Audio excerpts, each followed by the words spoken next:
Hi, and welcome to day 2 of the A to Z of Sales. Yesterday I managed to write the introduction, which I'm sure is going to change because these things always do. You write the introduction, you write the book, then you go back, look at the introduction and think, that should be different.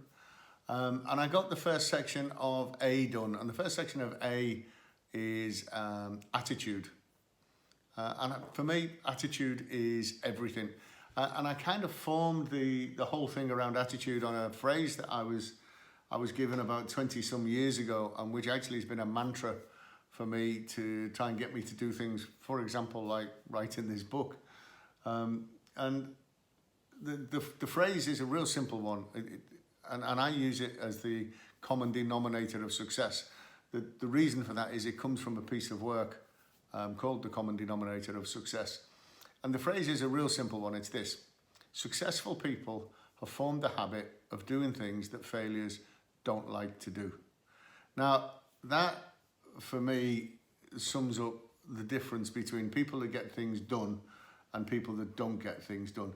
And it comes from some work by a guy called Albert E. Gray. And that was back in the early 1900s, and he was an insurance salesperson. And he did a talk on the common denominator of success. And I think his actual phrase, just let me put my glasses on, I'll read the actual phrase to you. It was: the successful person has the habit of doing things that failures don't like to do.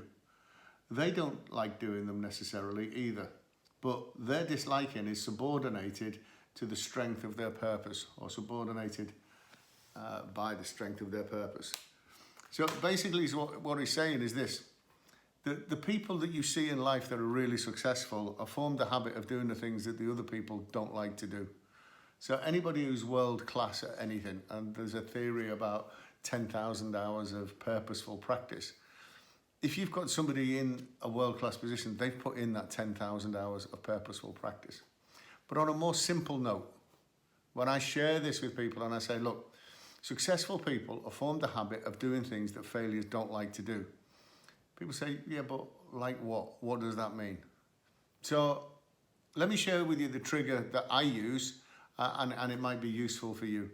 Basically, anytime that you think of doing something, you think, oh, have I got to do that?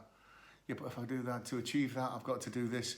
Whenever you think, really, then that's probably what you should be doing, because that's what successful people have formed the habit of doing. So in the world of sales, right, that's probably prospecting.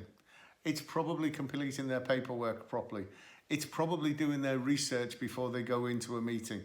It's probably writing their presentation before they do the presentation and not just winging it because they think they're a born salesperson. It's all the little things that really successful people do. So I want to leave you with that one today. Successful people have formed the habit of doing things that failures don't like to do. And just to remind you how important attitude is, just have a look at this equation. I look forward to speaking to you tomorrow. Cheers.